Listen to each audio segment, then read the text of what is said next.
Hi hello ಎಲ್ರಿಗೂ ನಮಸ್ಕಾರ. Welcome back to my channel. ನೀವು ನೋಡ್ತಿದ್ದೀರಾ ಹರ್ಷಿತಾ ವೀರೇಶ್ ವ್ಲಾಗ್. ಸೊ ಇವತ್ತಿನ ವ್ಲಾಗ್ ಒಂದು ಡೈಲಿ ವ್ಲಾಗ್ ಆಗಿರುತ್ತೆ. ಸೊ ಇವತ್ತು ಬಂದು ಪೌರ್ಣಮಿ, ಗುರು ಪೌರ್ಣಮಿ ಅಂದ್ಬಿಟ್ಟು ಬೆಳಗ್ಗೆನೇ ಎದ್ದು ಕಸ ಗುಡಿಸಿ, ಮನೆ ಒರೆಸಿ, ಈಚೆ ಎಲ್ಲ ನೀರು ಹಾಕಿ ಗುಡಿಸಿ ಮತ್ತು ರಂಗೋಲಿ ಬಿಟ್ಟು ಈಗ ಸ್ನಾನ ಮಾಡ್ಕೊಂಡು ಬಂದಿದ್ದೀನಿ. ಬಟ್ ದೇವ್ರ ಪೂಜೆ ಮಾಡಬೇಕು, ಹೂವು ಇರಲಿಲ್ಲ, ಅದಕ್ಕೆ ಬೀರೇಶ್ ಹೋಗಿದ್ದಾರೆ ಹೂವು ತರೋದಕ್ಕೆ. ಬೇರೆ ಏನೋ ಕೆಲಸ ಇದೆ, ಜೊತೆಗೆ ಹೂವು ತೊಗೊಂಡು ಬರ್ತೀನಿ ಅಂತ ಹೇಳಿದ್ರು. ಸೊ ನಾನು ಅಷ್ಟರಲ್ಲಿ ಇವಾಗ ದೇವರು ಮನೆ ಕ್ಲೀನ್ ಮಾಡಿದ್ರು ನಾನು ಮತ್ತೆ ಪೂಜೆ ಮಾಡೋದಕ್ಕಾಗಲ್ಲ ಅಂತ ಅಂದ್ಬಿಟ್ಟು ನಾನಿವಾಗ ಬ್ರೇಕ್ಫಾಸ್ಟ್ ಮಾಡೋಣ ಅಂತ ಬಂದಿದ್ದೀನಿ. ಇವಾಗ ಟೈಮ್ ಬಂದು 9:15 ಆಗಿದೆ ಟೈಮು. ಸೊ ಬ್ರೇಕ್ಫಾಸ್ಟ್ ಇನ್ನೂ ಆಗಿಲ್ಲ, ಬಿಕಾಸ್ ನಮ್ಮ ಮನೇಲಿ ತಿನ್ನೋದು ಲೇಟು. ನಾನು ತಿನ್ನೋದು ಲೇಟು, ಬೀರೇಶ್ ತಿನ್ನೋದು ಲೇಟು. ನಮ್ಮ ಅತ್ತೆ ಮಾವ ಇಬ್ಬರೂ ಇಲ್ಲ. ಸೊ ಅವರು ದೇವಸ್ಥಾನಕ್ಕೆ ಹೋಗಿದ್ದಾರೆ. ಅವ್ರು ಬರೋದು ಇವತ್ತು ಈವ್ನಿಂಗ್ ಆಗುತ್ತೆ. ಸೊ ನಮ್ಗೆ ಆಗಷ್ಟು ಮಾತ್ರ ಬ್ರೇಕ್ಫಾಸ್ಟ್ನ ಮಾಡ್ಕೊಬೇಕು. ನಿನ್ನೆ ನೈಟು ನಾನೇನು ಮಾಡಿದ್ದೆ, ಪನ್ನೀರ್ ಗ್ರೇವಿನ ಮಾಡಿದ್ದೆ ಚಪಾತಿ ಜೊತೆಗೆ, ಸಖತ್ತಾಗಿತ್ತು. ಸೊ ಅದಕ್ಕೆ ಕಾಂಬಿನೇಷನ್ ಹಾಕಿ ಇವತ್ತು ಜೀರಾ ರೈಸ್ ಮಾಡೋಣ ಅಂತ ಅಂದ್ಕೊಂಡಿದ್ದೀನಿ. ಗೀ ರೈಸು ಆಲ್ರೆಡಿ ತುಂಬ ಸತಿ 2-3 ಸತಿ ಮಾಡಿಬಿಟ್ಟಿದ್ದೀನಿ. ಸೊ ಬೋರ್ ಆಗಿಬಿಟ್ಟಿದೆ. ಜೀರಾ ರೈಸ್ ಹೆಂಗಿರುತ್ತೆ ಅಂತ ಅಂದ್ಬಿಟ್ಟು ನಾನು ಟೇಸ್ಟ್ ಮಾಡಿಲ್ಲ, ನಾನು ಮಾಡಿಲ್ಲ ಫಸ್ಟ್ ಆಫ್ ಆಲ್. ಸೊ ಅದನ್ನು ಒಂದು ಮಾಡಬೇಕು ಇವಾಗ. ಜೊತೆಗೆ ಇವತ್ತು ಪೌರ್ಣಮಿ ಆಗಿರೋದ್ರಿಂದ ಏನಾದರೂ ದೇವರಿಗೆ ಸ್ವೀಟ್ ಮಾಡಿಡೋಣ. ಆ್ಯಂಡ್ ಬೀರೇಶ್ಗೂ ಕೂಡ ಸ್ವೀಟ್ ಅಂದರೆ ಇಷ್ಟ ಅಂತ ಅಂದ್ಬಿಟ್ಟು ಅಂದ್ಕೊಂಡಿದ್ದೀನಿ. ಸೊ ನಾನಿಲ್ಲಿ 2 ಇಡಿ ಆಗೋಷ್ಟು ಅಕ್ಕಿನ ನೆನೆಸಿಟ್ಟಿದ್ದೀನಿ. ಸೊ ನಾನು ಬೀರೇಶ್ ಇಬ್ಬರೇ ಇರೋದ್ರಿಂದ ಇವಾಗ ಸದ್ಯಕ್ಕೆ ಇದಿಷ್ಟು ಮಾತ್ರ ಮಾಡಿದ್ದೀನಿ. ನೋಡೋಣ, ನಮ್ಮ ಅತ್ತೆ ಮಾವ ಬರೋದಿನ್ನ ಲೇಟ್ ಆಗುತ್ತೆ ಅಂತ ಅನ್ಸುತ್ತೆ. ಸೊ ಅವ್ರಿಗೆಲ್ಲ ಇಟ್ಟರೆ ಅವ್ರು ಬಂದು ತಿನ್ನೋದು ಇಲ್ಲ, ನಾಳೆ ಬೆಳಗ್ಗೆ ಮತ್ತೆ ಅದನ್ನೇ ಎತ್ತಿರ್ಬೇಕು. ಸೊ ಗೈಸ್, ನಾನು ಇಲ್ಲಿ ಗೀ ರೈಸ್ನ ಸ್ಟಾರ್ಟ್ ಮಾಡಿದ್ದೇನೆ ಆಲ್ರೆಡಿ ಮಾಡೋದಕ್ಕೆ. ಆಲ್ಮೋಸ್ಟ್ ಫಿನಿಶ್ ಆಗ್ತಾ ಇದೆ. ಸೊ ನಾನು ಇದರಲ್ಲಿ ರೆಸಿಪಿ ಏನೂ ಹಾಕಿಲ್ಲ, ಬಿಕಾಸ್ ವಿಡಿಯೋ ತುಂಬ ಲಾಂಗ್ ಆಗಿದೆ. ರೆಸಿಪಿ ಇನ್ನೊಂದಿನ ಹಾಕೋಣ ಅಂತ ಅಂದ್ಬಿಟ್ಟು ಸುಮ್ಮನೆ ಆಗ್ಬಿಟ್ಟೆ. ಇದ್ರ ಜೊತೆಗೆ ನಾನು ಪಾಯಸ ಕೂಡ ಪಕ್ಕದಲ್ಲೇ ಮಾಡ್ಕೊತಾ ಇದ್ದೆ, ಅಕ್ಕಿ ಪಾಯಸನ. ಸೊ ಅದನ್ನು ಕೂಡ ನಾನೇನು ಜಾಸ್ತಿ ತೋರಿಸೋದಕ್ಕೆ ಹೋಗಲಿಲ್ಲ, ಸುಮ್ಮನೆ ಹಾಗೆ ಒಂದು ಕ್ಲಿಪ್ಪಿಂಗ್ ಮಾಡ್ಕೊಂಡಿದ್ದೀನಿ. ಆ್ಯಕ್ಚುಲಿ ಮಾಡಿದ್ದೆ ಫುಲ್ ವಿಡಿಯೋ, ಬಟ್ ತುಂಬ ಲೆಂದಿ ಆಯಿತು ಅಂತ ಅಂದ್ಬಿಟ್ಟು ನಾನೇ ಕಟ್ ಶಾರ್ಟ್ ಮಾಡಿದೆ.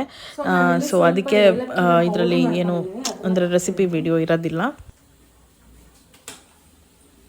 ಆ್ಯಂಡ್ ಇದ್ರದ್ದು ಸಿಪ್ಪೆ ಇರುತ್ತಲ್ಲ, ಈ ಸಿಪ್ಪೆನಲ್ಲೂ ಕೂಡ ತುಂಬಾ ಫ್ಲೇವರ್ ಇರುತ್ತೆ. ಸೊ ಅದನ್ನು ಕೂಡ ಆ್ಯಡ್ ಮಾಡ್ಕೊತಾ ಇದ್ದೀನಿ. ಚೆನ್ನಾಗಿರುತ್ತೆ ಟೇಸ್ಟು, ನೀವು ಎಲ್ಲ ಟ್ರೈ ಮಾಡಿ.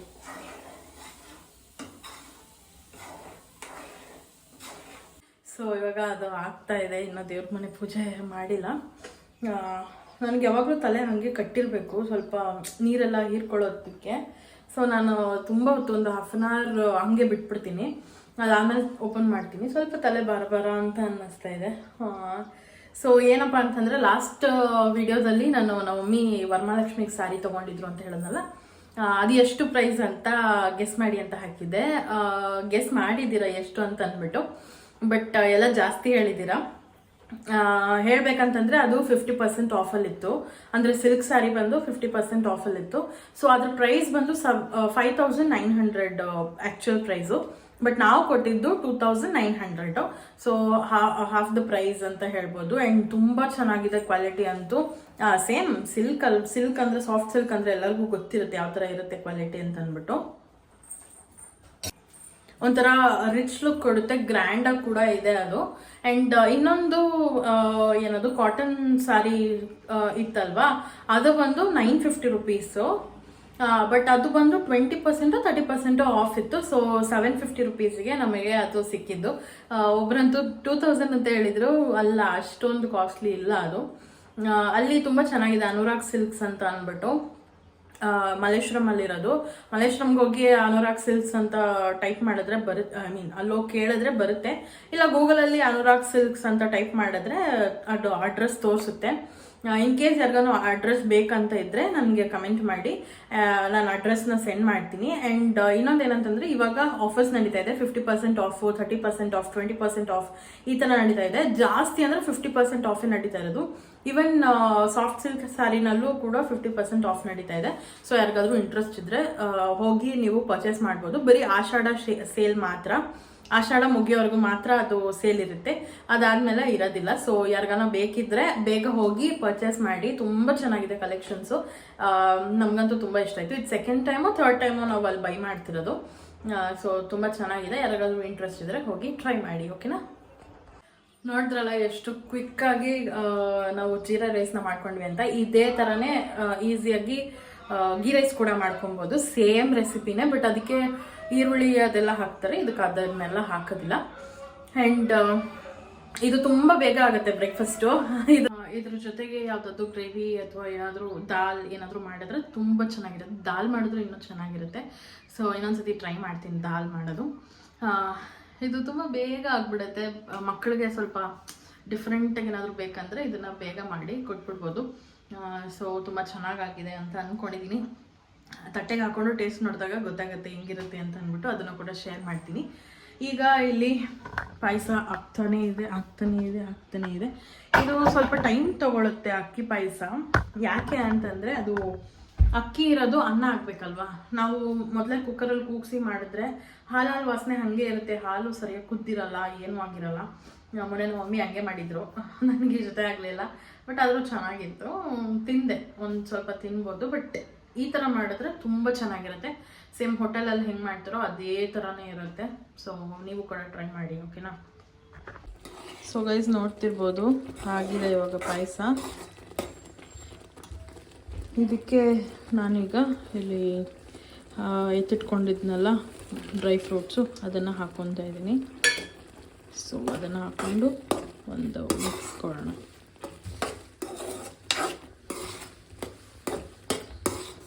ಆಗಿದೆ ಅಕ್ಕಿ ಪಾಯಸ ನೋಡಿ. ಎರಡು ಹಿಡಿ ಹಾಕಿದ್ದು ಎಷ್ಟಾಗಿದೆ ಅಂತ. ಹತ್ತಿರ ಒಂದು 1/4 ಲೀಟ್ರ್ ನೀರು ಮತ್ತು ಒಂದು ಅರ್ಧ ಲೋಟ ನೀರು, 1/4 ಲೀಟ್ರ್ ಹಾಲು, ಅರ್ಧ ಲೋಟ ನೀರು ಆಗೋಷ್ಟು ಇದು ತೊಗೊಂಡಿದೆ. ಸೊ ನೋಡಿಕೊಂಡು ಗಟ್ಟಿ ಆಗ್ತಿದೆ ಅಂದರೆ ನೀವು ಇನ್ನು ಆ್ಯಡ್ ಮಾಡ್ಕೊಬೋದು. ಸೊ ಇಲ್ಲಿ ಬೇರೆಷ್ಟು ಹೂವು ತೊಗೊಂಡ್ಬಂದಿದ್ದಾರೆ. ಬಿಡಿ ಹೂವು ಹೇಳಿದ್ದೆ, ಬಟ್ ಬಿಡಿ ಹೂವು ಇರಲಿಲ್ವಂತೆ, ಅದಕ್ಕೆ ಎತ್ಕೊಂಡ್ಬಂದಿದ್ದಾರೆ. ಜೊತೆಗೆ ಕಾರ್ನ್ ಕೂಡ ತಂದಿದ್ದಾರೆ. ಸೊ ಹೂವನ್ನ ದೇವ್ರಿಗೆ ಬೇಗ ಹಾಕಿ ಪೂಜೆ ಮಾಡಿ ಟಿಫನ್ ಮಾಡೋಣ. ನೀನು ಬಿಟ್ಟು ನಾನು ಟಿಫನ್ ಮಾಡ್ತೀನಿ ಅಷ್ಟೇ. ಹೋಗಿ ಸ್ನಾನ ಮಾಡ್ಕೊಂಡು ಬರೋಂಗಿದ್ರೆ ಹೋಗಿ ಸ್ನಾನ ಮಾಡ್ಕೊಂಡು ಬಾ. ಹೊಟ್ಟೆ ಹಸಿತಾ ಇದೆ. ಡೈಲಿ ನನ್ನ ಜೊತೆ ತಿಂತಿರ್ಲ ಅಂತ ಪುಂಗ್ತಾವಳೆ. ಸೊ ಗೈಸ್ ಇಲ್ಲಿ ನೆನ್ನೆ ಮಾಡಿದ ಗ್ರೇವಿನ ಬಿಸಿ ಮಾಡ್ತಾ ಇದ್ದೀನಿ. ಸೊ ಸ್ವಲ್ಪ ನೀರು ಹಾಕಿದ್ದೀನಿ ಬಿಕಾಸ್ ತುಂಬ ಗಟ್ಟಿ ಇತ್ತು. ಆ್ಯಂಡ್ ಕ್ಯಾಪ್ಸಿಕಮ್ ಎಲ್ಲ ಆ್ಯಡ್ ಮಾಡಿದ್ದೀನಿ, ಪನ್ನೀರು ನೋಡ್ತಿರ್ಬೋದು. ಸಖತ್ತಾಗಿತ್ತು ಟೇಸ್ಟು.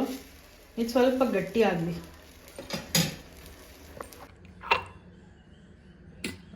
ಕೇಕ್ ಆಗಿಬಿಟ್ಟಿದ್ದೆ. ಸೊ ಗೈಸ್ ರೆಡಿ ಆಗಿದೆ paneer gravy with ghee rice. So ಇವಾಗ ಟೇಸ್ಟ್ ಮಾಡೋಣ. ನಾನು ತಿಂತಾ ಇದ್ದಲ್ಲ ಹರ್ಷು. ಬ್ರೇಕ್ಫಾಸ್ಟ್. ಏನು ಬ್ರೇಕ್ಫಾಸ್ಟ್ಗೆ? ಬಿಸಿ ಬಿಸಿ.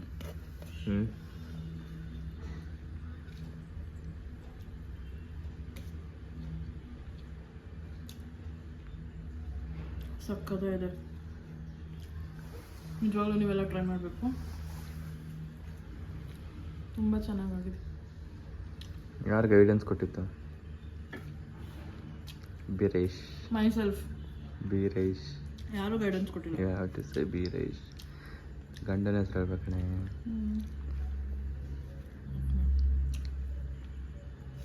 ಸೊ ಈಗ ಪಾಯಸ ಟೇಸ್ಟ್ ನೋಡೋಣ.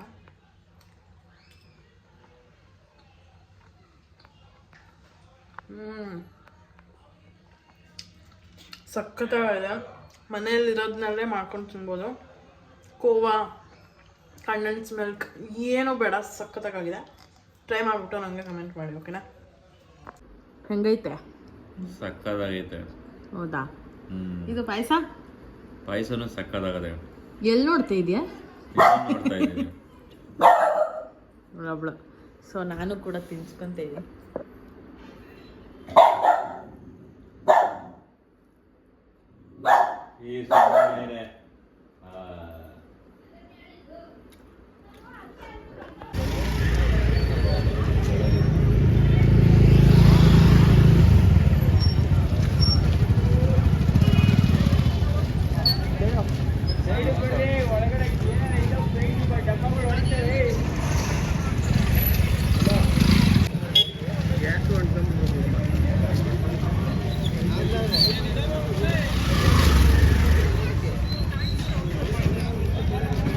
ಪಾಪ ಮನೇನಲ್ಲಿ ಇದ್ದವರು ಮನೇಲಿ ಅಲ್ಲಲ್ಲ ಅವ್ರ ಬಟ್ಟೆ ಅದು ಇದು ಎಲ್ಲ ಇರ್ತಾವಲ್ಲ.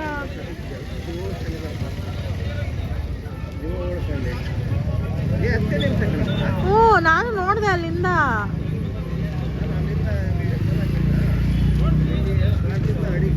ನಾನೇನೋ ಸಣ್ಣದಾಗೇನೋ ಅನ್ಕೊಂಡು ನಾನು ಸುಮ್ಮನೆ ಆಗ್ಬಿಟ್ಟಿದ್ದೀನಿ. ಆಮೇಲೆ ಇವ್ರು ಅಯ್ಯೋ ಏನಿದು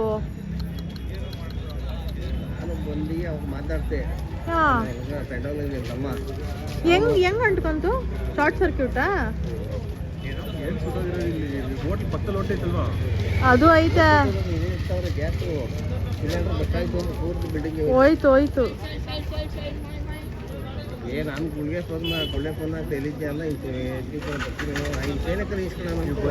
ಅಯ್ಯೋ ಡೂಡ್ ಹೆಂಗ್ ಉರಿತಾದ್ ನೋಡ್ ಡೂಡ್. ಅಲ್ಲ ನಂಗೆ ಸೈಕ್ ಆಗ್ತಿದ್. ನಾನು ಇದೇ ಫಸ್ಟ್ ಟೈಮ್ ನೋಡ್ತಾ ಇರೋದು. ನಾನು ನೋಡಿಲ್ಲ.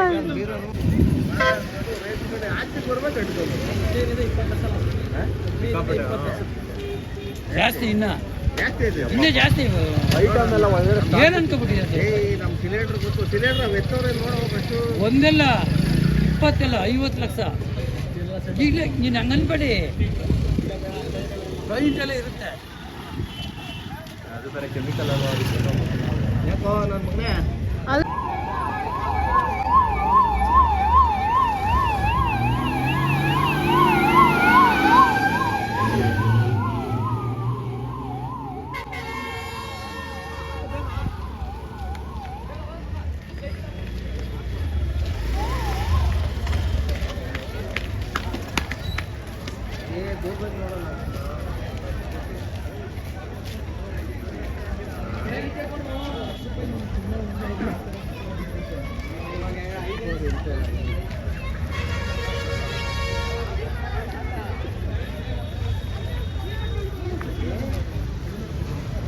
ಎಲ್ಲರಪ್ಪ. ಆಮವ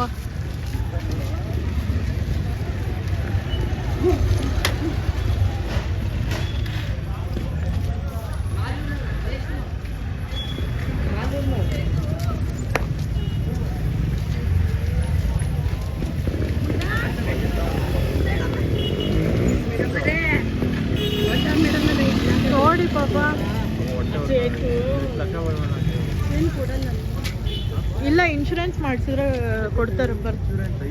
ಇನ್ಶೂರೆನ್ಸ್ ಮಾಡಿಸಿರ್ಬೇಕು ಅಷ್ಟೇನೆ ಅವರು. ಎಷ್ಟು ಐಟಮ್ಸು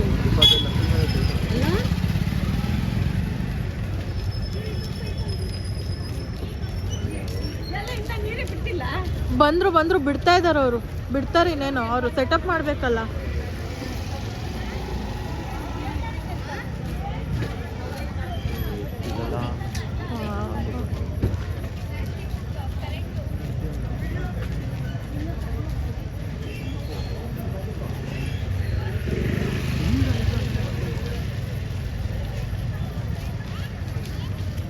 ಅವ್ರು ಏನು ಮಾಡಿ ಇನ್ನ ಸೆಟಪ್ ಮಾಡ್ಕೊಂತವ್ರೆ ಏನು ಕತೆ?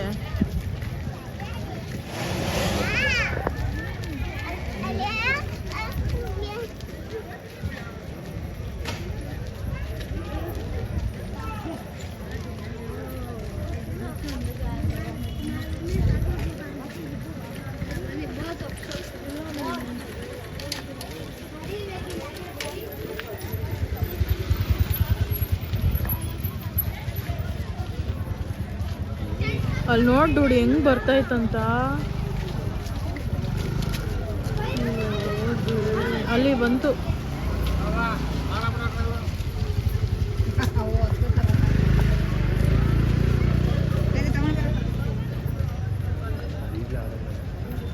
ಅವ್ರು ಫೋರ್ಸಾಗಿ ಹೊಡಿಬೇಕು ನೀರು.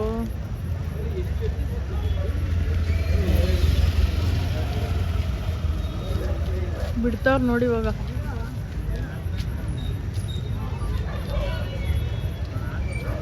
ಕಷ್ಟ ಅಲ್ವಾ ಅದಾಡ್ಸೋದು.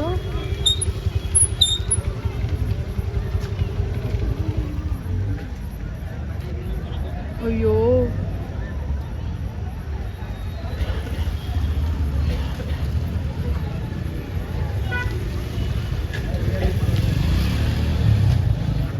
ಇನ್ನೇನು ಮಾಡ್ತಾರೆ?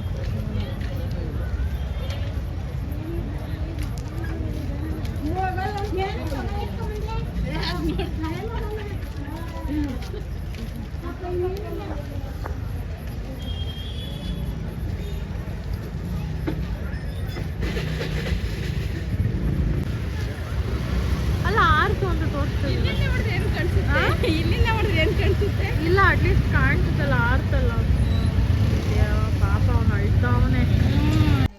30 ಲಕ್ಷ 30ರಿಂದ 30ರಿಂದ 50 ಲಕ್ಷದ ಒಳಗಡೆ ಲಾಸ್ಟ್ ಅವನು. ಅವ್ನು ಲೀಸ್ ಮಾಡೋಣ ಅಂತ ಪಾಪ ಅವನು ಸಿಕ್ಕಾಪಟ್ಟೆ. ಸೊ ಗೈಸ್ ಏನಂತಂದರೆ ಇವಾಗ ಫೈರ್ ಇಂಜಿನ್ ಬಂದು ಎಲ್ಲ ಆರಿಸಿದ್ರು, ನೋಡಿರ್ತೀರ ನೀವು. ಸಿಕ್ಕಾಪಟ್ಟೆ ಬೇಜಾರಾಗ್ತಾಯಿದೆ. ಹೆಂಗೆ ಅಂದರೆ ಪಾಪ ಆ ಹುಡುಗ ಹತ್ಕೊಂಡು ಹೋಗ್ತಾ ಇದ್ದಾನೆ ಅವನು. ನನಗೆ ನೋಡಿ ಕಣ್ಣಲ್ಲಿ ನೀರು ಬಂದ್ಬಿಡ್ತು, ಅಷ್ಟು ಬೇಜಾರು. ಎಷ್ಟು ಇನ್ವೆಸ್ಟ್ ಮಾಡಿರ್ತಾರೆ ಪಾಪ. ಆದರೆ ಇನ್ನೊಂದು ಅವರು ಲಕ್ ಅನಿಸುತ್ತೆ, ಯಾರೂ ಅಂಗಡಿನಲ್ಲಿ ಇರಲಿಲ್ಲ, ಯಾವುದೇ ರೀತಿಯಾದ ಹಾನಿ ಆಗಲಿಲ್ಲ. ಅಂದರೆ ಅಲ್ಲಿ ಕೆಲಸ ಮಾಡೋರಿಗೆ ಅಲ್ಲಿದ್ದಿದ್ರೆ ಹತ್ಕೊತಾನೆ ಇರಲಿಲ್ಲ ಅನಿಸುತ್ತೆ. ಅವ್ರು ಏನು ಮಾಡಿದ್ದಾರೆ ಅಂದರೆ ದೀಪ ಹಚ್ಬಿಟ್ಟು, ಇವತ್ತೇನೋ ನೆನ್ನೆ ಪೌರ್ಣಮಿ ಆಗಿತ್ತು, ಇವತ್ತೇನೋ ಹಬ್ಬ ಅಂತೆ, ಅವರೆಲ್ಲ ದೇವಸ್ಥಾನಕ್ಕೆ ಹೋಗಿದ್ರಂತೆ. ಸೊ ಆವಾಗ ದೀಪ ಹಚ್ಬಿಟ್ಟು ಬಾಗಿಲು ಹಾಕೊಂಡು ಮನೆಗೆ ಹೋಗ್ಬಿಟ್ಟಿದ್ದಾರೆ ಅವರು. ಅದಾದ್ಮೇಲೆ ದೀಪ ಜೋರಾಗಿ ಹಚ್ಕೊಂಡು ಅಣ್ಣ ಬಂದು ಇವಾಗ ನಾನು ಕಾಲ್ ಮಾಡ್ರಲ್ಲ ಅವಾಗ ತಾನೆ ಹಚ್ಕೊಂಡಿರೋದು ಹತ್ಕೊಂಡಿದ್ದು. ಇಲ್ಲ ಗುಳ್ಳೆಗೆ ಫೋನ್ ನಾನೇನೋ ಸಣ್ಣದೇನೋ ಅನ್ಕೊಂಡು ನಾನು ಸುಮ್ಮನೆ ಆಗ್ಬಿಟ್ಟೆ. ಇಲ್ಲ ಜೋರಾಗಿ ಹತ್ಕೊಂಡು ಬಿಡ್ತಿತ್ತಂತೆ ಫಸ್ಟು, ಆಮೇಲೆ ಕಮ್ಮಿ ಆಗಿದೆ, ಮತ್ತಾಮೇಲೆ ಜಾಸ್ತಿ ಆಗಿರೋದು ಇದು. ಅದು ಅಲ್ಲಿ ಹಚ್ಕೊಂಡಾದ್ಮೇಲೆ ಸುತ್ತ ಎಲ್ಲ ಹತ್ಕೊಬಿಟ್ಟದೆ. ಹತ್ಕೊಬಿಟ್ಟಾದ್ಮೇಲೆ ಆಮೇಲೆ ಗೊತ್ತಾಗಿರೋದು ಇವ್ರಿಗೆ. ಬಟ್ಟೆ ಅಲ್ಲ, ಪ್ಲಾಸ್ಟಿಕ್, ವುಡನ್, ಕೆಮಿಕಲ್, ಅವೆಲ್ಲ ಪ್ಲಾಸ್ಟಿಕ್ ಅಲ್ವೇನಮ್ಮ. ಯಾರು ಗೊತ್ತಲ್ವೋ. ಇವಾಗ ನಾನು ನೈಟ್ ನಾನು ನಿಂತ್ಕೋತೀನಲ್ಲ ಅಷ್ಟು ಹೈಟ್ ಇರ್ತದೆ. ಅಲ್ಲಿ ಇಕ್ಕಿದ್ದ ಒಂದು ದೇವ್ರ ಮನೆ ದೇವ್ರದ್ದು ತರ ಒಂದು ಫ್ರೇಮ್ ಹಾಕ್ಸಿ ಇಟ್ಟಿದ್ದ ದೇವ್ರದ್ದು. ಅಲ್ಲಿ ದೀಪ ಹಚ್ತಾನೆ ಪಾಪ. ಹಂಗೂ ಎಷ್ಟೊಂದು ಕುತ್ಕೊತಾನೆ ಅಲ್ಲಿ ಹಚ್ಚೋದವನು. ಅಲ್ಲಿ ಕುತ್ಕೊಂಡು ಎಷ್ಟೊಂದು ಪೇಂಟ್ಗಳನ್ನೆಲ್ಲ ಎತ್ತಿ ಈಚೆ ಹಾಕಿದ್ದಾರೆ, ಅದು ಏನೋ ರಿಯಾಕ್ಟ್ ಆಗಬಾರ್ದು ಅಂತ ಅಂದ್ಬಿಟ್ಟು. ಬಟ್ ಆದ್ರೂ ತುಂಬಾ ಜೋರಾಗಿ ಹತ್ಕೊಂಡಿದ್ದು ವಿಡಿಯೋದಲ್ಲಿ ನೋಡಿದ್ರ ಅನ್ಸುತ್ತೆ. ಇದು ಸ್ವಂತ ಅಲ್ಲ ಚಿಕ್ಕಪ್ಪನ ಮಗ. ಸೊ ಬೀರಜ್ಗೆ ನಮ್ಮ ಮಾವಂಗೆ ಎಲ್ಲ ಪರಿಚಯನೇ. ಅವ್ರ ಅಂಗಡಿಗೆ ಹೋದ್ರೆ ದುಡ್ಡೇ ಕೊಡ್ತಿರ್ಲಿಲ್ಲ, ಹಂಗೆ ಇಸ್ಕೊಂಡ್ಬರ್ತಿದ್ವಿ, ಆಮೇಲೆ ಕೊಡ್ತಿದ್ವಿ ನಾವು. ನಂಗೆ ಬೇಜಾರಾಗ್ತಾ ಇದ್ದು, ಒಂಥರ ಫೀಲಿಂಗ್. ನೆನ್ನೆ ಎಲ್ಲ ಪಾಪ ಬಣ್ಣ ಹೊಡ್ತಿದೆ ಪಾಪ. ಆಮೇಲೆ ಹೌದು ಆ ಟ್ಯಾಂಕ್ ಎಲ್ಲ ಅವ್ರ ಹತ್ರನೇ ತಗೊಂಡಿದ್ದು. ಏನೇನೋ ಐಟಮ್ ಇತ್ತು, ಪೇಂಟ್ ಎಲ್ಲ ಎತ್ತಿಕೋರ್ ಕೈಯೆಲ್ಲ ಪೇಂಟ್ ಆಗದೆ ಅವ್ರದ್ದು ಎಲ್ಲ ಫುಲ್ ಪೇಂಟ್. ಹಾ, ನಲ್ಲಿ ಸ್ವಿಚ್ ಹಾಕ್ತಾರಲ್ಲ ಅದು ಎಲ್ಲ. ಅವ್ನು ಹೆಂಗ್ ಹತ್ಕೊಂಡು ಹೋಗ್ತಿದ್ ಗೊತ್ತಾ, ನಂಗೆ ಬೇಜಾರಾಗೋಯ್ತು. ಹಿಂದೆಗಡೆ ಚಿಕ್ಕದಾಗ ಅಲ್ಲಿ ಸ್ಟಾಕ್ ಹಿಂದೆಗಡೆನೆ ಸ್ಟಾಕ್ ಮಾಡಿ ಸ್ಟಾಕ್ ಬೇರೆ ಇತ್ತು. ಇವಾಗ ಫೈರ್ ಇಂಜಿನ್ ಕಾಲ್ ಮಾಡಿ ಎಲ್ಲ ಬಂದು ಮಾಡಿದ್ರು. ಕೆಮಿಕಲ್ ಬೇರೆ ಅಲ್ವಾ, ಜೋರಾಗಿ ಅಬ್ಬೆ ಹೆಂಗ್ ಬರ್ತಿಲ್ಲ. ಮೇಲ್ಗಡೆ ಇದು ಇವರು ಇದ್ರಂತೆ ಮನೆ ಬಾಡಿಗೆಗೆ, ಅವ್ರನ್ನೆಲ್ಲ ಈಚೆ ಕಳಿಸ್ಬಿಟ್ಟಿದ್ದಾರೆ. ಆಮೇಲೆ ಪಕ್ಕದಲ್ಲಿ ಒಂದು ಹೋಟ್ಲ್ ಐತಲ್ಲ, ಅಲ್ಲಿ ಇದೆಲ್ಲ ಗ್ಯಾಸ್. ಗೈಸ್ ಏನಂದ್ರೆ ಇನ್ನ ಅದು ಏನದು ಫೈರ್ ಆರಿಲ್ವಂತೆ. ಹಿಂದೆಗಡೆ ಗೋಡೌನ್ ಎಲ್ಲ ಇತ್ತಲ್ಲ, ಅದು ಸಿಕ್ಕಾಪಟ್ಟೆ ಬೆಂಕಿ ಆಗಿಬಿಟ್ಟಿದೆ. ಮತ್ತು ಇನ್ನೂ ಒಂದು ಫೈರ್ ಇಂಜಿನ್ನ ಕರೆಸಿದ್ದಾರೆ, ವಾಟರ್ ಸಾಕಾಗದೆ ಲೋಡ್ ತರಿಸಿದ್ದಾರೆ. ನಿಜವಾಗ್ಲೂ ಈ ಥರ ಅಂತೂ ಯಾರಿಗೂ ಆಗಬಾರ್ದು. ನನಗಂತೂ ಪಾಪ ಅನ್ನಿಸ್ತಾ ಇದೆ, ನಂಗೆ ಸಿಕ್ಕಾಪಟ್ಟೆ ಒಂಥರ ಬೇಜಾರಾಗ್ತಾಯಿದೆ. ಅದು ಹಂಗೆ ಅಲ್ವಾ, ಸುತ್ತಮುತ್ತ ಏನು ನಡೆದ್ರೂ ಅದು ತುಂಬ ಮನಸ್ಸಿಗೆ ಹೋಗ್ಬಿಡುತ್ತೆ. ಸೊ ಅದು ಸ್ವಲ್ಪ ಬೇಜಾರಾಗ್ತಾಯಿದೆ. ಐ ಥಿಂಕ್ ಎಲ್ಲರೂ ಹುಷಾರಾಗಿರಬೇಕು. ಬೆಂಕಿ, ನೀರು ಇದರಲ್ಲೆಲ್ಲ ತುಂಬ ಹುಷಾರಾಗಿರಬೇಕು. ಬಟ್ ಹೆಂಗಾಯಿತು ಏನು ಎತ್ತ ಕ್ಲಿಯರಾಗಿ ಇನ್ನೂ ಗೊತ್ತಾಗಿಲ್ಲ. ಇವಾಗ ಈಚೆಯಿಂದ ಹತ್ಕೊಂಡಿದ್ದೆ ಅಲ್ಲ, ಅವರು ದೇವ್ರ ಫೋಟೋ ಇಟ್ಟಿದ್ದಾರೆ ಅಂದ್ರೂ ಬಾಗ್ಲ ಹತ್ರನೇ ಇಟ್ಟಿರ್ತಾರೆ. ಬಟ್ ಒಳಗೆಲ್ಲ ಹೆಂಗೆ ಹತ್ಕೊಂಡ್ರು ಅಂತ ಗೊತ್ತಾಗ್ತಾನೆ ಇಲ್ಲ. ಸೊ ಅವ್ರ ಕಡೆಯಿಂದ ಏನಾದರೂ ಕ್ಲಾರಿಟಿ ಸಿಕ್ತಾಗ್ಲೇ ಗೊತ್ತಾಗೋದು. ಗೊತ್ತಿಲ್ಲ ಇನ್ಶೂರೆನ್ಸ್ ಕೂಡ ಕ್ಲೈಮ್ ಆಗುತ್ತೋ ಇಲ್ವೋ ಅಂತ. ಮಾಡಿಸಿದ್ರೆ ಓಕೆ, ಮಾಡಿಸಿರ್ತಾರೆ, ಇಲ್ಲ ಅಂತಲ್ಲ. ಬಟ್ ಕ್ಲೈಮ್ ಆಗೋದಕ್ಕೂ ಸ್ವಲ್ಪ ರೂಲ್ಸ್ ಎಲ್ಲ ಇರುತ್ತಲ್ವ. ಫೈರ್ ಸರ್ಕ್ಯೂಟ್ ಆಗಿದ್ರೆ ಮಾತ್ರ ಏನದು ಇನ್ಶೂರೆನ್ಸ್ ಇಷ್ಟು ಕೊಡ್ತಾರೆ ಅಂತ ಇರುತ್ತೆ. ಸೊ ನೋಡ್ಬೇಕು ಏನಾಗುತ್ತೆ ಅಂತ. ಒಂಥರ ಬೇಜಾರಾಗ್ತಾಯಿದೆ ನನಗೇನೆ. ಪಾಪ ಅವ್ರಿಗೆ ಇನ್ನೆಂಗೆ ಆಗಿರಲ್ಲ, ಇಮ್ಯಾಜಿನ್ ಕೂಡ ಮಾಡ್ಕೊಳಕ್ಕಾಗ್ತಾಯಿಲ್ಲ. ಏನೂ ಮಾಡೋದಕ್ಕಾಗಲ್ಲ. ಈ ಥರ ಎಲ್ಲ ಆದಾಗ ಇನ್ನು ಹೆಚ್ಚಿಗೆ ಏನು ಮಾಡೋದಕ್ಕಾಗತ್ತೆ. ನಾನು ಹೀಗೆ ಮೊನ್ನೆ ರೀಲ್ಸ್ ನೋಡಬೇಕಾದ್ರೆ ಒಬ್ಬರು ಇವಾಗ ಫೇಮಸ್ ಆಗ್ತಾಯಿದ್ರು ರೀಲ್ಸಲ್ಲಿ, ಮಂಗಳೂರು ಅವರು ಅನಿಸುತ್ತೆ ಅವರು. ಅವ್ರದ್ದು ರೀಲ್ಸ್ನ ನಾನು ಯಾವುದೋ ವಿಷಯಕ್ಕೆ ಸೇವ್ ಮಾಡಿ ಇಟ್ಕೊಂಡಿದ್ದೆ. ನೋಡಿದ್ರೆ ಅದರ ನಾನು ಸೇವ್ ಮಾಡಿ ಇಟ್ಕೊಂಡಿದ್ದು 3 days ಬ್ಯಾಕು ಅವ್ರದ್ದು ಡೆತ್ ಆಗಿದೆ. ಏನಕ್ಕೆ ಅಂದರೆ ಸೇಮ್ ಫೈರ್ ಕ್ಯಾಚ್ ಆಗಿರೋದು, ಅಂದರೆ ಶಾರ್ಟ್ ಸರ್ಕ್ಯೂಟ್ ಆಗಿ ಮನೆ ಫುಲ್ಲು ಬೆಂಕಿ ಹತ್ಕೊಂಡು ಶ್ವಾಸಕೋಶಕ್ಕೆ ತೊಂದರೆ ಆಗಿ ಅವ್ರ ಹಸ್ಬೆಂಡ್ ಆ್ಯಂಡ್ ವೈಫ್ ಇಬ್ಬರು ಹೋಗ್ಬಿಟ್ಟಿದ್ದಾರೆ. ಬಟ್ ಮಕ್ಕಳು ಉಳ್ಕೊಂಡಿದ್ದಾರೆ. ಮನೆ ಫುಲ್ಲು ಏನಂತಾರೆ ವುಡನ್ ವರ್ಕಲ್ಲಿ ಮಾಡಿಸಿದ್ರಂತೆ. ಸೊ ಮೇ ಬಿ ಅದರಿಂದ ಇನ್ನೂ ಜಾಸ್ತಿ ಫೈರ್ ಕ್ಯಾಚ್ ಆಯಿತು ಅಂತ ಅನಿಸುತ್ತೆ. ಸೊ ಅದಕ್ಕೆ ಹೇಳಿದಾಗಲೂ ಸ್ವಲ್ಪ ಬೇಜಾರಾಯಿತು. ಬಿಕಾಸ್ ಮೊನ್ನೆ ತಾನೇ ಅವ್ರ ರೀಲ್ಸ್ ನೋಡಿದೆ, ಇಷ್ಟು ದಿನ ಬರ್ತಿರ್ಲಿಲ್ಲ ಅವ್ರದ್ದು. ಬಟ್ ನಂಗೆ ಗೊತ್ತಿತ್ತು ಅವ್ರು ಇದ್ದಾರೆ ಅಂದರೆ ಈ ಥರ ರೀಲ್ಸ್ ಮಾಡ್ತಾರೆ ಅಂತ. ಬಟ್ ನಾನು ಜಾಸ್ತಿ ನೋಡೋದಕ್ಕೆ ಹೋಗ್ತಿರ್ಲಿಲ್ಲ. ಮೊನ್ನೆ ಏನಕ್ಕೋ ಸುಮ್ಮನೆ ಹಾಗೆ ಸೇವ್ ಮಾಡಿ ಇಟ್ಕೊಂಡೆ. ನೋಡಿದ್ರೆ ನೆಕ್ಸ್ಟ್ ಡೇಗೆ ನಂಗೆ ಈ ವಿಷಯ ಗೊತ್ತಾಯಿತು. ತುಂಬ ಶಾಕಿಂಗ್ ಆಗಿತ್ತು ನನಗಂತೂ. ಒಂಥರ ಏನಪ್ಪ ಇದು ಹಿಂಗಾಗಿತ್ತು, ನೆನ್ನೆ ತಾನೇ ಸೇವ್ ಮಾಡಿಟ್ಕೊಂಡೆ ಅವ್ರು ರೀಲ್ನ, ಅಷ್ಟು ಬೇಗ ಅವರಿಲ್ಲ ಅಂತ. ಆದರೆ ಹಿಂದಿನ ದಿನವೂ ಕೂಡ ಪೋಸ್ಟ್ ಮಾಡಿದ್ದಾರೆ ರೀಲ್ನ, ನೆಕ್ಸ್ಟ್ ಡೇ ಅವರಿಲ್ಲ. ಸೊ ಇವತ್ತಂತೂ ನನಗೆ ತಲೆನೇ ಓಡ್ತಾಯಿಲ್ಲ, ಯಾಕೆ ಹಿಂಗಾಗ್ತಿದೆ ಏನು ಎತ್ತ ಅಂತ. ಬಟ್ ಏನೂ ಮಾಡೋಕ್ಕಾಗಲ್ಲ. ಅವ್ರು ಸ್ವಲ್ಪ ಧೈರ್ಯವಾಗಿರ್ಬೇಕು ಅಷ್ಟೇ. ಸದ್ಯ ಜೀವಕ್ಕೇನು ಅಪಾಯ ಆಗಲಿಲ್ಲ ಯಾರಿಗೂ, ಅದು ಒಂದು ಪುಣ್ಯದ ವಿಷಯ. ದುಡ್ಡು ಇವತ್ತು ಬರುತ್ತೆ ನಾಳೆ ಹೋಗುತ್ತೆ, ಬಟ್ ಜೀವ ಇದ್ದರೆ ಯಾವತ್ತು ಬೇಕಾದ್ರೂ ದುಡ್ಡು ಸಂಪಾದನೆ ಮಾಡ್ಕೊಬೋದು. ಸೊ ಅದೊಂದು ಇರಬೇಕು ತಲೆನಲ್ಲಿ. ಸೊ ಇಷ್ಟೇ ಇವತ್ತಿನ ವ್ಲಾಗ್. ಇಷ್ಟ ಆಯಿತು ಈ ವ್ಲಾಗ್ ಅಂತ ಹೇಳೋದಕ್ಕೂ ನನಗೆ ಮನಸ್ಸಾಗ್ತಿಲ್ಲ. Because I know it is a very very very bad situation. ನಮಗಂತೂ ಸಿಕ್ಕಾಪಟ್ಟೆ ಬೇಜಾರ. ನಾನು ಇಷ್ಟೊಂದು ಫೈರ್ ಕ್ಯಾಚ್ ಆಗಿರೋದು ಅಥವಾ ಇಷ್ಟು ಜೋರಾಗಿ ದಗಿಂದ ಹತ್ಕೊಂಡು ಉರಿತಾ ಇರೋದು ನಾನು ನೋಡೇ ಇರಲಿಲ್ಲ ಲೈಫಲ್ಲಿ. ಇದೇ ಫಸ್ಟ್ ಟೈಮ್, ಇದೇ ಲಾಸ್ಟ್ ಟೈಮ್ ಕೂಡ ಆಗಿರಲಿ ಅಂತ ಕೇಳ್ಕೊತೀನಿ ಆ ದೇವರಲ್ಲಿ. ಪ್ಲೀಸ್ ಈ ಥರದ್ದೆಲ್ಲ ನಡಿಬಾರ್ದು ಹೇಳ್ಬೇಕಂದ್ರೆ. ಬಟ್ ಏನೂ ಮಾಡೋಕ್ಕಾಗಲ್ಲ, ಸಿಚುವೇಶನ್ಸ್ ಆ್ಯಂಡ್ ಸರ್ಕಮ್ಸ್ಟೆನ್ಸಸ್ ಈ ಥರ ಎಲ್ಲ ಆಗುತ್ತೆ. ಸೊ ಯಾರೇ ಆಗಿದ್ರು ಹುಷಾರಾಗಿರಿ ಸ್ವಲ್ಪ, ಬೆಂಕಿ ಹತ್ರ ಮತ್ತು ಇದ್ರ ಹತ್ರ, ನೀರಲ್ಲಿ ಬೆಂಕಿಯಲ್ಲಿ. ಮತ್ತು ಎಷ್ಟೊಂದು ಜನ ಟ್ರೆಕ್ಕಿಂಗ್ ಹೋಗಿನೂ ತೀರ್ಕೊಂಡಿರೋದಿದೆ. ಒಬ್ಬರು ವ್ಲಾಗರ್ ಸತ್ತೋದ್ರು, ಅವ್ರದ್ದು ಕೂಡ ನ್ಯೂಸಲ್ಲೆಲ್ಲ ಬರ್ತಾಯಿತ್ತು. ಆಮೇಲೆ ಒಂದು ಫ್ಯಾಮಿಲಿ ಫುಲ್ಲು ಏನದು ರೀಲ್ಸ್ ಮಾಡೋಕ್ಕೋಗಿ ನೀರಲ್ಲಿ ಕೊಚ್ಕೊಂಡು ಹೋಗ್ಬಿಟ್ಟಿದ್ದಾರೆ. ಓ ಮೈ ಗಾಡ್, ಪ್ಲೀಸ್ ದಯವಿಟ್ಟು ಈ ಥರ ಎಲ್ಲ ಏನದು ಬುದ್ಧಿ ಇಲ್ಲದೆ ಇರೋ ಕೆಲಸಗಳನ್ನ ಮಾಡೋದಕ್ಕೆ ಹೋಗ್ಬಿಡಿ ದಯವಿಟ್ಟು. ಗೊತ್ತು ಇವಾಗ ಯಾವ ಸೀಸನ್ ನಡೀತಾ ಇದೆ, ಮಾನ್ಸೂನ್ ಸೀಸನ್ ಅಂತ ಅಂದ್ಬಿಟ್ಟು. ಆದರೂ ಏನಕ್ಕೆ ನದಿಗಳ ಹತ್ರ ಅಥವಾ ಜೋರಾಗಿ ಜಾಸ್ತಿ ಮಳೆ ಬರೋ ಕಡೆ ಎಲ್ಲ ಹೋಗ್ತಾರೆ. ಮಂಗಳೂರು ಟ್ರಿಪ್ಪು, ಆಮೇಲೆ ಉಡುಪಿ ಟ್ರಿಪ್ಪು, ಈ ಥರದ್ದೆಲ್ಲ ಹಾಕ್ತಿರ್ತಾರೆ. ಬಟ್ ದಯವಿಟ್ಟು ಹಾಗೆಲ್ಲ ಮಾಡೋದಕ್ಕೆ ಹೋಗಬೇಡಿ. ಚಿಕ್ಕಮಂಗ್ಳೂರು ಟ್ರಿಪ್ಪು ಅದೆಲ್ಲ ಗೊತ್ತಿರುತ್ತೆ ನಿಮಗೆ, ಏನದು ಮಳೆ ಬರ್ತಿದೆ ಹೋಗಬಾರ್ದು ಅಂತ. ಆದರೂ ಏನೋ ಮಜಕ್ಕೆ ಥ್ರಿಲ್ಗೆ ಹೋಗ್ತೀರಾ. ಯಾವುದೇ ಟೈಮಲ್ಲಿ ಹೋದ್ರೂ ಅದೇ ಥರನೇ ಇರುತ್ತೆ ವೆದರು. ಬಟ್ ಮಳೆಗಾಲದಲ್ಲಿ ಹೋಗೋದು ನಿಮ್ಮ ರಿಸ್ಕ್ ಜಾಸ್ತಿ ಇರುತ್ತೆ ಅಂತಲೇ ಹೇಳ್ಬೋದು. ಸೊ ಏನೇನು ರಿಸ್ಕ್ ಫ್ಯಾಕ್ಟರ್ಸ್ ಇದೆಯೋ ಅದನ್ನೆಲ್ಲ ನೋಟ್ ಮಾಡ್ಕೊಂಡು ನೀಟಾಗಿ ಪ್ಲ್ಯಾನ್ ಮಾಡ್ಕೊಂಡು ಆಮೇಲೆ ಮಂಗಳೂರು ಅಥವಾ ಚಿಕ್ಕಮಂಗ್ಳೂರು ಆ ಥರ ಪ್ಲೇಸಸ್ಗೆ ಹೋಗಿ.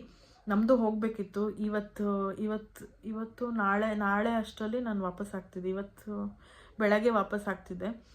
ಸೊ ನಾವು ಕ್ಯಾನ್ಸಲ್ ಮಾಡಿದ್ವಿ ಬಿಕಾಸ್ ತುಂಬ ಮಳೆ ಇದೆ ಆ್ಯಂಡ್ ಮಳೆನಲ್ಲೆಲ್ಲ ನಾವು ರಿಸ್ಕ್ ತೊಗೊಂಡು ಹೋಗೋದಕ್ಕಾಗಲ್ಲ ಅಂತ ಅಂದ್ಬಿಟ್ಟು. ಸೊ ಕ್ಯಾನ್ಸಲ್ ಮಾಡಿದ್ದು ಒಂಥರ ಒಳ್ಳೆಯದೇ ಆಯಿತು ಅಂತ ಅನ್ನಿಸ್ತಾ ಇತ್ತು. ಸೊ ಯಾರೇ ಆದರೂ ಎಚ್ಚರಿಕೆಯಿಂದ ಸ್ವಲ್ಪ ತಲೆ ಉಪಯೋಗಿಸಿ ಆಮೇಲೆ ಏನಾದರೂ ಪ್ಲ್ಯಾನ್ ಮಾಡಬೇಕು ಅಥವಾ ಏನಾದರೂ ಮಾಡಬೇಕಂದ್ರೆ ಯೋಚನೆ ಮಾಡಿ. ಜೀವಕ್ಕಿಂತ ಯಾವುದೂ ದೊಡ್ಡದಲ್ಲ, ಯಾವ ರೀಲ್ಸು ದೊಡ್ಡದಲ್ಲ, ಯಾವ ವೀಡಿಯೋಸು ದೊಡ್ಡದಲ್ಲ. ಸೊ ಫಸ್ಟು ನಮ್ಮ ಲೈಫು, ಆಮೇಲೆ ದುಡ್ಡು ಕಾಸು ಇಂಪಾರ್ಟೆಂಟ್ ಇಲ್ಲ ಅಂತಲ್ಲ. ಬಟ್ ವೀಡಿಯೋ ಮಾಡೋದಕ್ಕೆ ಹೋಗಿ ಪ್ರಾಣ ಕಳ್ಕೊಳ್ಳೋದು ಇಟ್ ಇಸ್ ನಾಟ್ ಗುಡ್ ಅಂತ ನನಗನ್ಸುತ್ತೆ. ಸೊ ಇಷ್ಟೇ ಇವತ್ತಿನ ವೀಡಿಯೋ. ಮತ್ತು ನೆಕ್ಸ್ಟ್ ವೀಡಿಯೋನಲ್ಲಿ ನಾನು ಸಿಗ್ತೀನಿ. ಓಕೆ, ಬಾಯ್.